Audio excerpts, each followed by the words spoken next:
Okay, let's get cracking.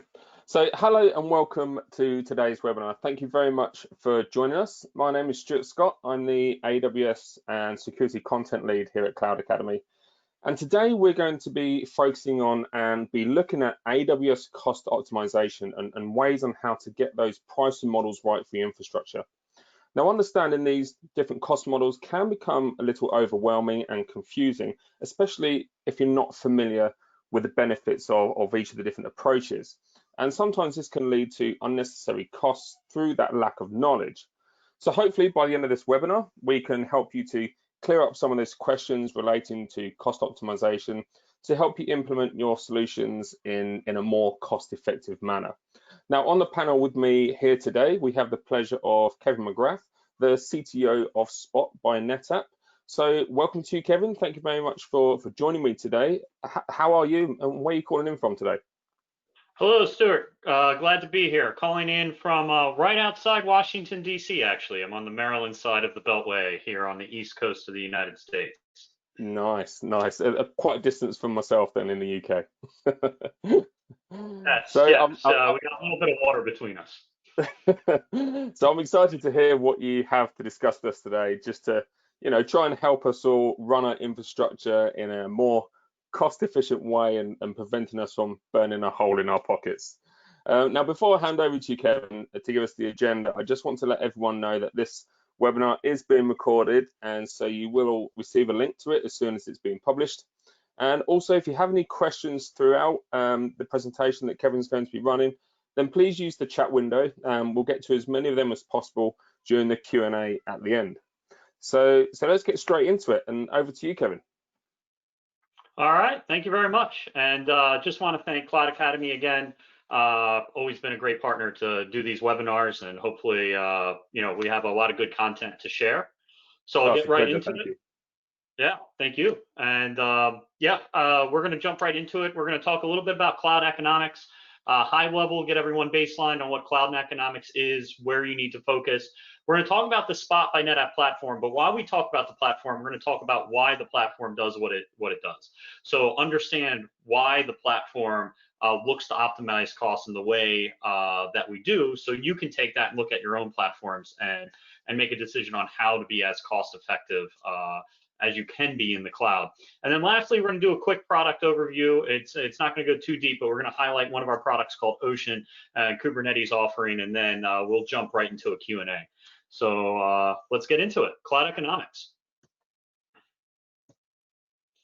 So what are cloud economics? It means a lot of things. Years ago, it was basically, how much on-demand compute am I running in the cloud? Am I running more? Am I running less? But the cloud has gotten pretty complex. So there's a lot of things that go into cloud economics today. So the big picture is, what does that actually mean? Is it just the things I'm running in the cloud? Is it how I'm running the things in the cloud? Is it how efficient an application runs in the cloud? Or is it how efficient is the infrastructure that supports that infrastructure or that application, in the cloud? So there's a lot of things that go into the whole cloud economics picture, because every API you hit, every little thing you touch along the way on a cloud API can have a dollar sign associated with it. So how do you know when the dollar signs are going up and when they're going down? And I think, Kevin, just to jump in there, some people kind of aren't aware of where all of these costs come into sometimes, and get quite a surprise sometimes when they see that bill come at the end of the month that they're being charged for certain elements. So you really do need an understanding of the broad spectrum of where those costs are coming from. Yeah, I do think sticker shock is a big thing for some people sometimes. Sometimes they don't realize what they've turned on, what it's going to cost them because of downstream services. And sometimes it's just that they don't know someone on their team left something running. So it can come in all forms and shapes and sizes. And that's a really good segue into, what are hard savings and what are soft savings. And I'm not necessarily going to read every single one of these bullets word for word, but hard savings are things that, things that maybe you used to be able to touch in a data center, or things that you can, instantly turn on and off. They have on and off buttons. So it's, I can turn off a certain number of instances, or I can avoid sending my network traffic over a certain availability zone or a certain path that's going to cost me more, or I can reduce costs by keeping my staging and dev environment smaller than my production environment. So there's very hard things that you can do. And then there's soft savings. And soft savings is a little bit different. Soft savings is, how can I reuse services? How can I maybe combine things that I'm doing? Maybe I can reuse compute for multiple purposes. Maybe if I switch from something like a Lambda function to something like a container, which can handle multiple processes at the same time, or multiple requests at the same time in the same process, I can get more cost savings because I'm running more requests per second out of a single process than using one process for every single request that comes into my system. There's a lot of different ways that you can look at these soft savings and how they can be included into what you do. It can be, is my team deploying faster than they used to deploy? Well, if they're deploying faster, they might be using less resources to deploy. Am I using less people to support my production environment? These are other cost savings that aren't necessarily the hard ways to do it, the tangible, like on and off switches, but they're downstream effects of things that you do in the cloud and how you realize these other savings that happen. So just to back it up with a little bit of context, talking about the cloud in 2021 and beyond, Gartner's also recognized 3 of the top trends in the cloud market. So cost optimization is driving cloud adoption. So we've heard this old story before, moving from data center to cloud and optimizing once you get in the cloud, but cost optimization in the cloud is driving adoption. And as people understand the OpEx model of the cloud more and more, you're seeing more and more companies extend their utilization in the cloud, and that's every cloud provider that you see, whether it's Azure or whether it's GCP or whether it's AWS. You see all of these clouds growing year to year, and that's because customers are getting better and better at understanding how to expand. However, they do still trip on a lot of wires along the way. And one of the wires that get tripped on is that there's an insufficient amount of cloud skills. And it's a growing market. It's a fast growing market. I know we've had cloud for a while now, but at the rate that cloud is expanding, there are a lack of skills in the marketplace for companies to hire that truly understand how to run cloud efficiently. And then lastly, cloud is becoming more and more distributed. Not only is it becoming more distributed around the world, but it's expanding its service availability everywhere. And that only makes things even more complex. What's your optimization on, in the East Coast, the West Coast? Are you getting into hyper local data centers that some of the big cloud providers are talking about? Just at reInvent, AWS announced that they're going to be doing these kind of like hyper local data centers within cities. How are you going to contain everything that you're doing in the cloud and understand what your cost optimization is between all of these distributed locations that you can run your application? Just on that second point there, Kevin, it's interesting because, like you said, the cloud's been around a while now, and a lot of people have got a lot of knowledge about cloud. Many of the people on this call will have like infrastructure skills within the cloud, but I think because the rate at which the cloud develops, the infrastructure develops, the new services, the new techniques and solutions that are out there, it's the constant rate of learning that's kind of important, which is why there's always seems to be that insufficient amount of cloud skills, because the cloud is always changing at such a rate. What you knew maybe 6 to 12 months ago, there's new, more efficient ways of doing it today. And I think that's where we're always finding this kind of catch up with cloud skills. Would you agree with that? I would absolutely agree. And my, kind of a personal story to go along with that is years ago, earlier in my cloud career, I was happy to have, I think it was all 3 AWS certifications. Right? And then I was like, well, maybe 3 is not good. Now I have all 5 AWS certifications. I will say that I never extended from that number, but just look at that, like the areas that you can get certified. I think I don't know the exact number anymore, but there's I probably think there's 12 now. yeah, there's up to like 12 certifications that you can get with AWS. It's hard for one person to know it all. It really depends on how your organization uses the cloud and the talent that you need. But I would say that's absolutely how fast this industry is moving and Sure. how fast we're adding new features. It's tough. It's tough to stay on top of it as an organization and keep hiring that talent. So very good insight.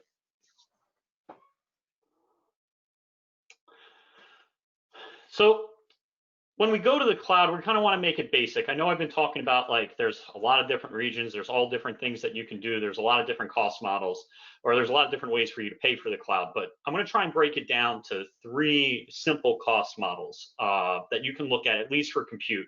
And we're gonna kind of put a box around compute for right now, because compute and storage are probably the 2 biggest spenders out of all cloud services that still exist today. We're going to focus on compute right now. And there's usually 3 different ways that you buy your compute when you go to the cloud. The first is on-demand price. That's list price. That's MSRP when you go to the car dealership. That is, you show up, you say, hey, the cloud provider says, I'm gonna charge you $1 an hour for this EC2 instance, and you go, okay, it sounds good. And you get your compute, you get an SLA, you get everything that you want to run that instance. Now, that's all and good when you go to you go and you want that one instance, but what if you want to buy in bulk, right? What if you want to say like, hey, I don't need just one instance for an hour. I need a lot of really expensive instances for multiple hours, maybe even 24 hours a day, 7 days a week, 365 days a year. Well, the cloud providers, including AWS, they have commitment options. And in AWS specifically, you have reserved instances and savings plans. So what you can do is you can commit to the cloud provider. You can say, I am going to run this instance for a full year. I'm never going to stop it. And in exchange for that commitment, I'm going to pay you these dollars every single hour of every single day for the whole year. You're going to let me pay less for that instance. But even if I don't run the instance, I still have to pay you, because that's what I'm paying for. I'm paying for that capacity every hour. But what you can do is you can save anywhere between maybe 30, 30, maybe up to 50. Sometimes in extreme cases, you get maybe a 55% savings on that EC2 instance, depending on how you buy your compute. So if you're running a lot of workloads that are very consistent, say you have a very large database, these also work for services such as RDS and Elasticsearch. If you are running services that are pretty consistent, they run all the time, all year long, commitments are a very, very good way to save money. Savings plans also add a little nuance into this, where even if you do have a little bit of scale to your workloads, savings plans will kind of blend those different EC2 options together for you. We're not going to get too deep down into that today, but there are a lot of different commitment options that you can use to lower your price. Now, the third option, which is actually the lowest cost or cheapest option, is spot capacity. And AWS is offering spot capacity in EC2. They offer it in Fargate. They offer it in a few different places. Specifically on EC2, you can get instances, that same EC2 instance that you would have bought on demand, or that same EC2 instance that you would have bought with commitment, you can get for 10 cents on the dollar, a 90% discount. Now, why do they offer this? AWS is building out capacity all the time.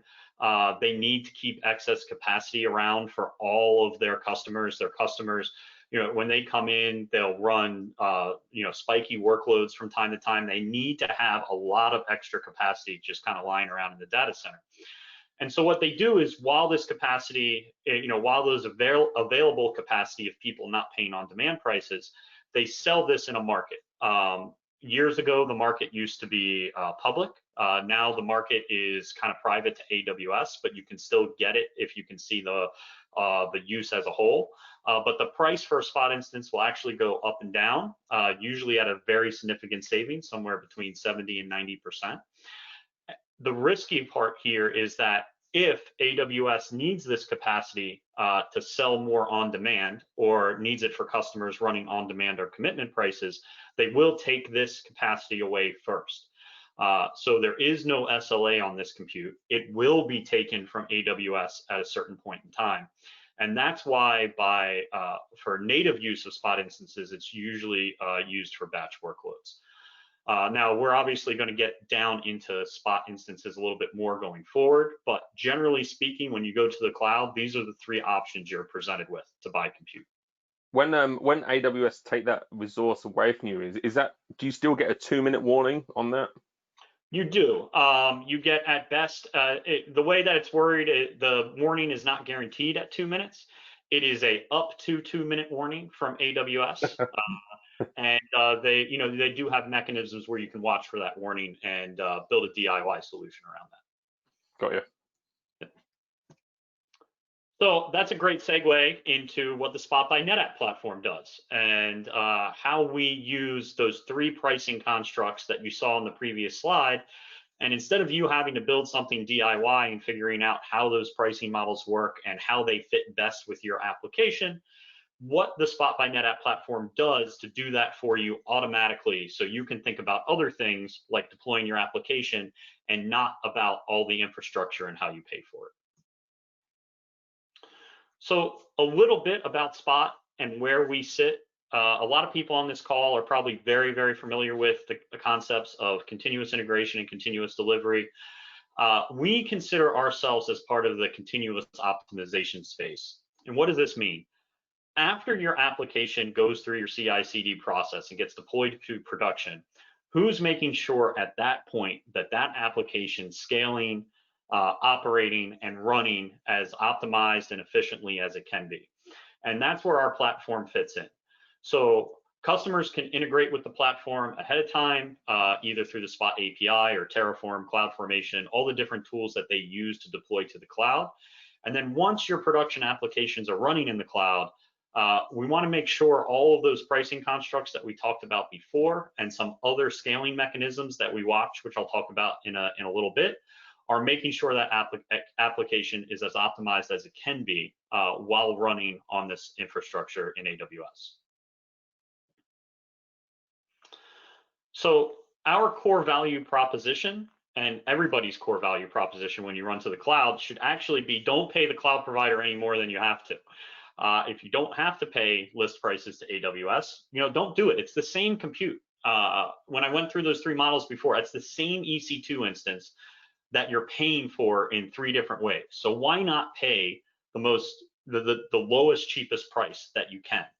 So the Spot platform does this for you. It wants to drive on-demand compute to as close to zero as possible.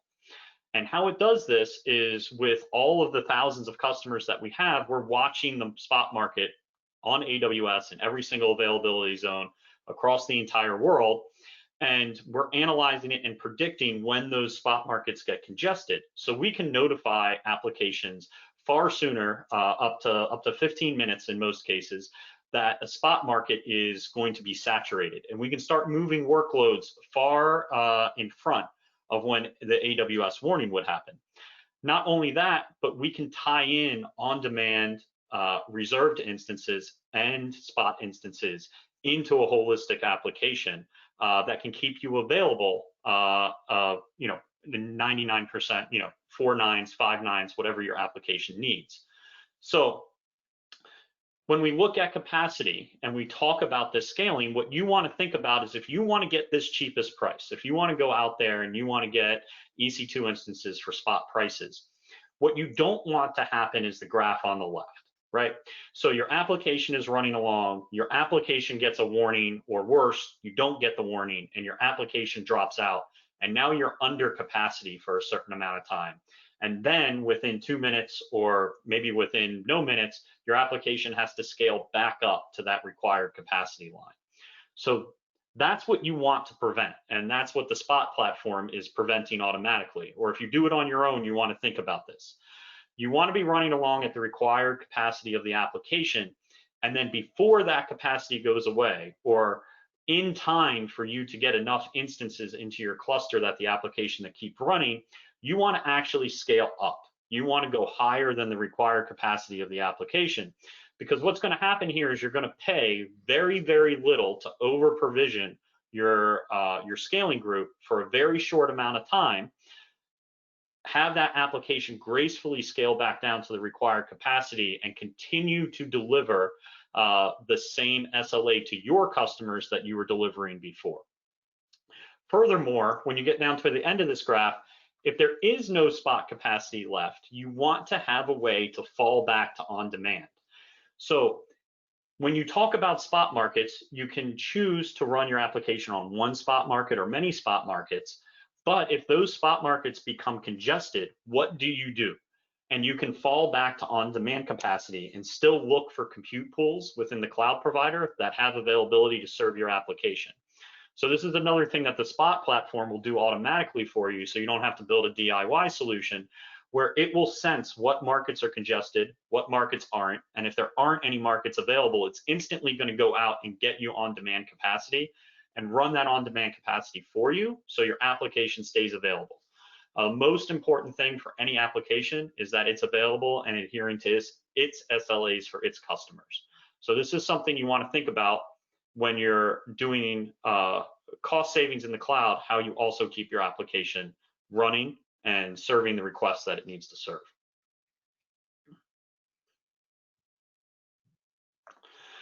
So changing your pricing model is kind of changing your pricing model and how you pay for your instances and how many instances you're using are more of a hard cost savings. One of the, kind of blending the line between hard cost savings and soft cost savings is how you scale your application in general. So when you deploy your application to the cloud, are you using one type of EC2 instance? Like, for example, when I deploy an application, do you use a C4 2x large, and then you have an auto scaling group with only C4 2x larges in there?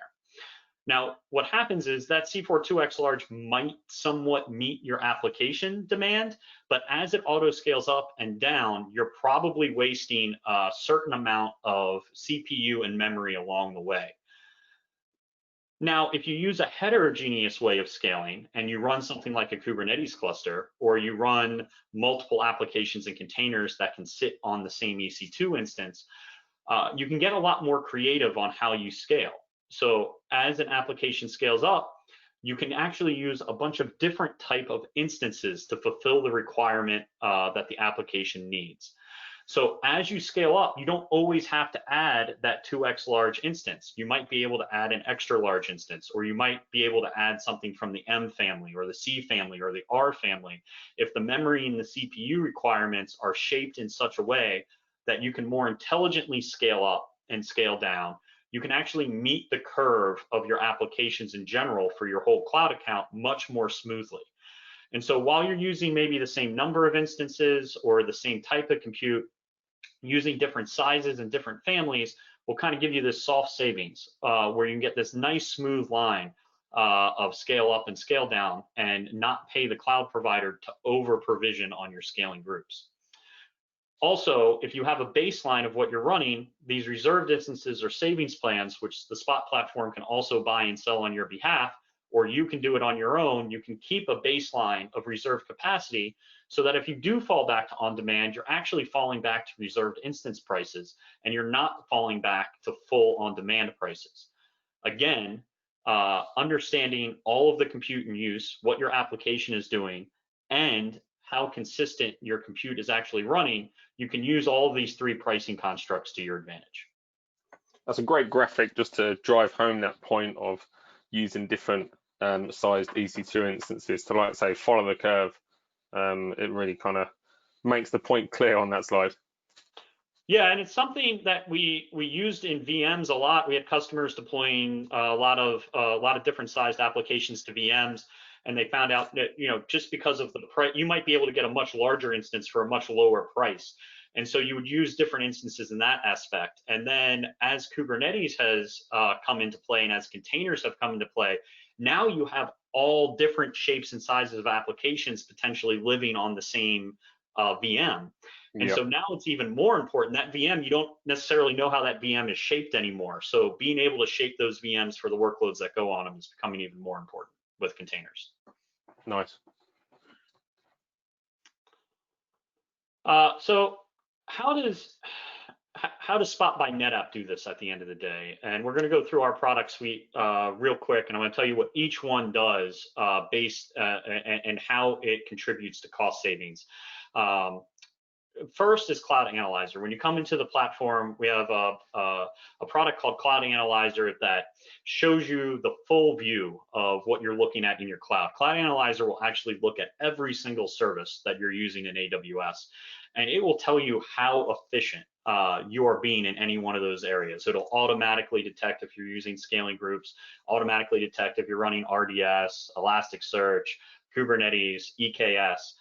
It looks at all these different places where you can save money easily. If we move on from Cloud Analyzer and we take that whole view of your cloud account and we start looking at how to take action on how to make that efficiency as close to 100% as possible, we'll start with Eco. And Eco is all about capacity planning. And this goes back to that number 2 bullet that we talked about in a previous slide, which is commitments and how you manage commitments. So we talked about you can save easily 30 to 55% just by buying one, but you got to make sure you run the compute the whole time. If you buy commitments and you don't run the compute, you're actually losing money, and you never want to do that. What Eco does is it takes all the different ways to buy commitment capacity in AWS and automatically manages it for your cloud account. So it will take into account reserved instances, savings plans, and it also takes into account the AWS secondary RI market where you can buy and sell RIs. And by putting all 3 of these together, what can happen is it can give you a portfolio of commitment options so that if your compute changes over time, you don't have to fight with the commitments that you bought previously, because Eco will automatically convert them or sell RIs back in the marketplace, or buy lower cost RIs from the marketplace from someone who doesn't need them and place them in your account.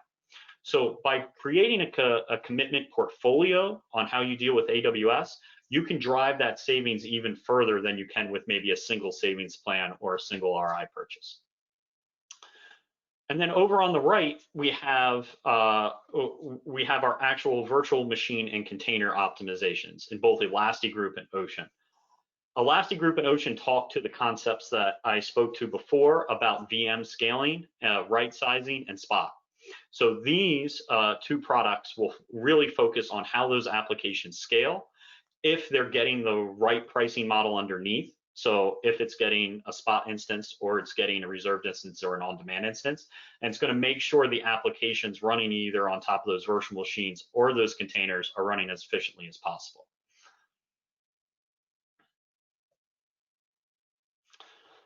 So we're going to dive real quickly into one of the products. Kubernetes is the hottest topic of the day, so we're going to jump right into the Kubernetes offering, which is Ocean. And what the Spot platform looks at to optimize Kubernetes, whether it's EKS or standalone Kubernetes implementation, and how we look at it and how we look at the savings that can be provided at every layer. So first off, with containers, something that people forget about when they deploy is that container right sizing itself and observability on how containers are running are one of the biggest drivers to how efficient your cluster is running. So if you over provision a pod, like if a developer comes in and says, hey, I need 2 CPUs and 4 gigs of memory, and they deploy it to a Kubernetes cluster, that's going to request that amount, but it may never actually use that requested amount. So there's different mins and maxes and different settings that you can place on a pod itself, or a pod and a container itself, to right size the actual request to the cluster for the memory and CPU that it's using. So Ocean has a right sizing feature in it where you can hook your CI/CD platform into Ocean, so you can always get on your next deployment, be deploying a YAML with the right amount of CPU and the right amount of memory. To do this on your own, you want to set up your own monitoring service. You want to be able to get an aggregation of all the pods that are running, and then you want to historically store that over time, because what you don't want to do is take small amounts of that pod or that container running and make long-term decisions. You want to see how your cluster runs over time, and you want to see when things scale up and scale down, how these pods react. that is something that the platform is able to do, is able to suck in all those metrics and actually make decisions over the long haul. The second layer that we'll talk about is container-driven auto scaling. So we have a controller that sits inside the Kubernetes cluster. And what that controller is doing is it's looking at the topology and architecture of that Kubernetes cluster and determining how the pods are scaling on the cluster. And then I'm going to go to the third layer while I talk about this, but it looks at how those containers are scaling and then ties it into the bottom layer, which is the infrastructure provisioning and pricing.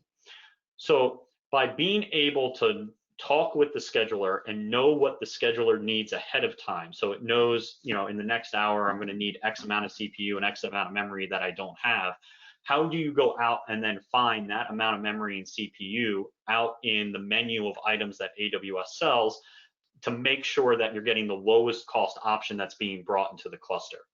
So when you tie in that container-driven scaling along with the infrastructure provisioning, you get into this, this cycle of knowing what is being required of the cluster and then how to purchase the right infrastructure to make sure it's as efficient as possible. And that's what the Ocean controller and the platform are doing in the back end, is it's looking at all of those things I just talked about that you need to be aware of in the Kubernetes cluster, and then making sure it makes that next right decision. And that decision can be scaling up or it can be scaling down. And scaling down can be as important as scaling up, because when you scale down, you want to make sure that you don't remove VMs and you don't remove things from your cluster that are going to adversely affect the applications that are running on top of them. So when you scale down, you want to make sure that you're not damaging any replica sets that you have, any stateful containers that you might be running. There's a whole lot of logistics that go into scaling down that are just as important as scaling up.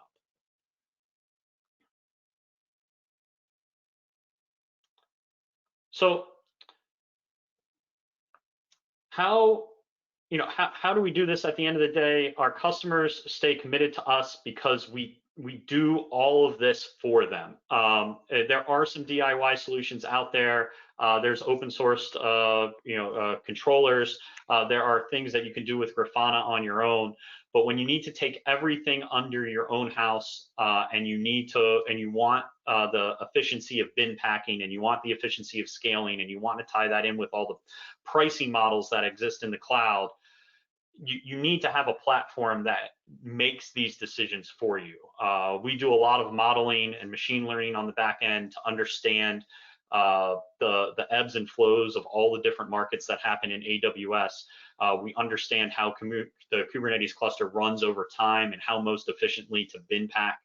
These are decisions that the platform makes that we kind of take out of the DIY hands and offer as a service. And this is why customers trust us with their production infrastructure and run large-scale applications on our platform, because we can drive all of these savings by using all the concepts that we talked about today and kind of do it automatically. It's we like to think of it as an easy button for the DevOps team. They can turn on the platform and all this stuff that they were going to think about doing on their own is just done for them at the end of the day. And they're still saving tons of money. Easy buttons are always good in production. Easy buttons are great. Easy buttons. We need more of them in life, I think. So real quick, we're deployed in over 50 countries worldwide. We serve enterprises, SMBs, cloud native startups. We're pretty much in every single vertical. Anybody who uses cloud can use the Spot platform and take advantage of what we have to offer. And with that, I will turn it over to the Q&A. Brilliant. Thanks very much for that, Kevin. So as you've been going through your presentation, we've had a few questions come in. So firstly, will Spot take care of scaling up and down, or do we need to use auto scaling? So the Spot itself, I guess it depends on it depends. So on Elastic Group, Spot does all of the scaling. It scales all of the VMs for you. So you never have to scale a VM. With Elastic Group, it will automatically scale based on any metrics. In Kubernetes, there's two levels of scaling that I talked about before. So there's the container level scaling and the VM scaling. Our customers never have to scale a VM. Ocean works hand in hand with the HPA of Kubernetes. So the same horizontal pod autoscaler that you would use with a replica set in Kubernetes, you would still use that to scale your pods. What the Spot platform is going to do is it's going to understand what the HPA needs, and it's going to make sure it has the infrastructure for that HPA to be successful. Okay, excellent. There's another one here relating to auto scaling. If I use EC2 auto scaling, will it be able to automatically allocate and prioritize any of my unused saving plans and RIs before spinning up new Spot instances? With the Spot platform, absolutely. So we always make sure, so cost savings is paramount to everything that we do on our platform. So whenever we spin up an instance, we see what is the best scenario for our customer. How's the customer going to save the most money? So when we make that decision, we're going to see if there's any unused reserved instance capacity or any unused savings plan capacity. And if there is, we're going to use that capacity up before we go and get Spot instances, because actually we could go spin up a bunch of Spot instances. You could be wasting a bunch of money on your RIs and your savings plans. So we do make that distinction for you, and we'll always make sure you're 100% utilized on your RIs and your savings plans before we go to Spot. Okay, excellent. Next question, is Ocean Observability capable of displaying usage of each tenant in Kubernetes? Of each tenant. So the observability in Kubernetes, we break everything down by the Kubernetes construct. So you can see anything from a namespace level layer down to the container, and that includes your pods, your CRDs, anything that you're running on there. So depending on how your organization is set up, everybody carves up Kubernetes in a bit of a different way. But if you carve things up by namespaces, we can break up cost savings and chargeback and showback and all that information by namespace. We can also go down to the container level to actually tell you what resources a particular container is using. So yeah, a lot of our customers use Kubernetes in different ways. Sometimes different departments have different clusters. They can see all of their clusters in one space. Some of our customers use one big cluster, and they use a lot of different namespaces or other constructs within Kubernetes to carve things up. So I hope that answers the question. If not, ask again, and I'll try and answer it better. Another question here relating to security. Does Spot also optimize for using AWS security measures such as Inspector, Guard Duty, WAF, etc.? Yeah, so Ocean works with everything that you can use on AWS. So we don't replace any of the services that you would normally use in AWS. So like we fit right in. So if you're using EKS, we work with EKS, and anything you can use with EKS, we can run with. You don't have to change your Kubernetes management plane to use us. We fit in fairly nicely alongside every service that AWS has to offer. Excellent. May I use the Spot platform with applications that require you to keep the same external IP address? Absolutely. So again, when you use the Spot platform, and one of the things maybe I didn't explain well enough in the beginning is we operate inside your account. So you're not handing off, like we're not creating a new front door for you at the end of the day. What we do is we go into your current AWS account and we sit alongside everything that you can do in AWS today, and we manage that compute through a shared role. So it's not like we're running in a different account or we've obfuscated your AWS options from you. You run your same account with your same permissions and all the same technology that you run. We just make sure that we scale and operate your clusters at scale in the most efficient way. So if you're using dedicated IPs through some sort of load balancer or other service in AWS, there's many different ways that you can actually get that nowadays. A global load balancer, for instance, you can still use those services, and they will all still work with what the Spot platform is doing inside your account. Sure. Excellent. Thank you, Kevin. We've got a couple more questions here. How is Spot different from Cloud Health and other cloud platforms that offer cloud management? So it's a great question. And we actually work alongside a Cloud Health and Cloud Checker quite well. If you already have those tools today, those tools are very good at giving you reports and identifying where to save. the Spot platform actually does the savings. And in Cloud Health and Cloud Checker, they'll recommend that you might use Spot instances somewhere. They might recommend a set of RIs to buy. They'll also give you a lot of other breakdowns and reports that you can use. The Spot platform, however, is going to do all of that for you. So instead of it recommending that you use Spot instances, you're going to hand over, the keys to allow the Spot platform to manage that scaling group for you. And when we manage that scaling group, we'll start making those decisions so you don't have to. So there's no lag time between recommending a cost savings option and using it. It's just the day you start using the Spot platform is you instantly start saving money. Yeah. Brilliant. And how is the pricing managed, and how is it for non-commercial projects? Pricing model is we have a free tier. So I'll start with that. You can come on and, anything under less than 20 instances of management, we don't charge for. So we have a freemium option. You can come on and use the platform to your heart's content. If you do run a larger group, we charge by savings. So it's a success-based model. We charge a percentage of what we save or what we run compared to on-demand prices that you would pay.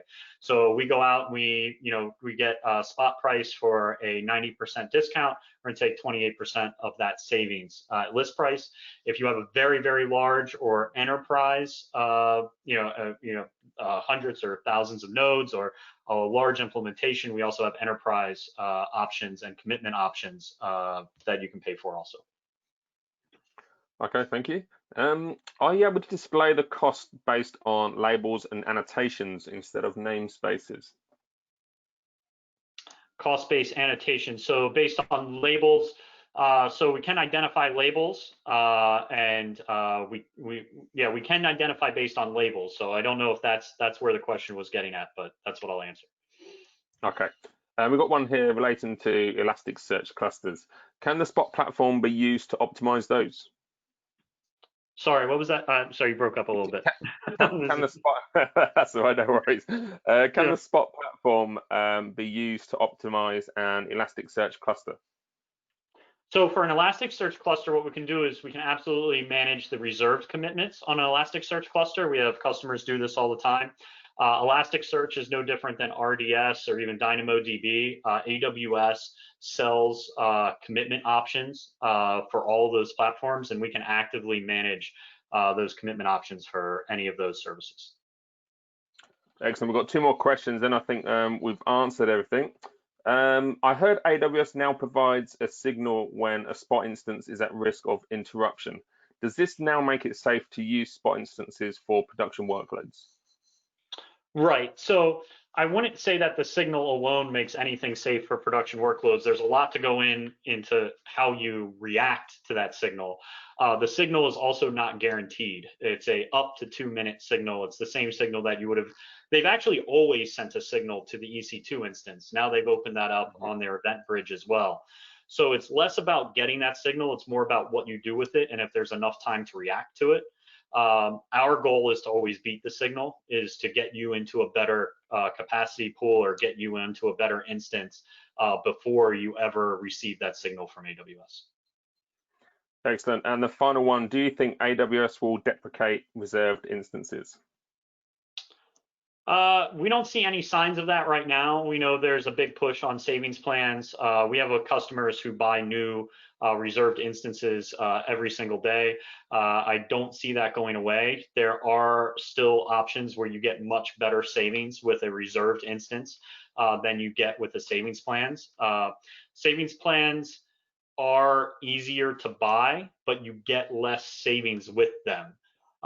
If you know what you're doing, you can save a lot more by buying reserved instances. And as long as customers keep doing that, I don't see AWS taking them out of the purchase options.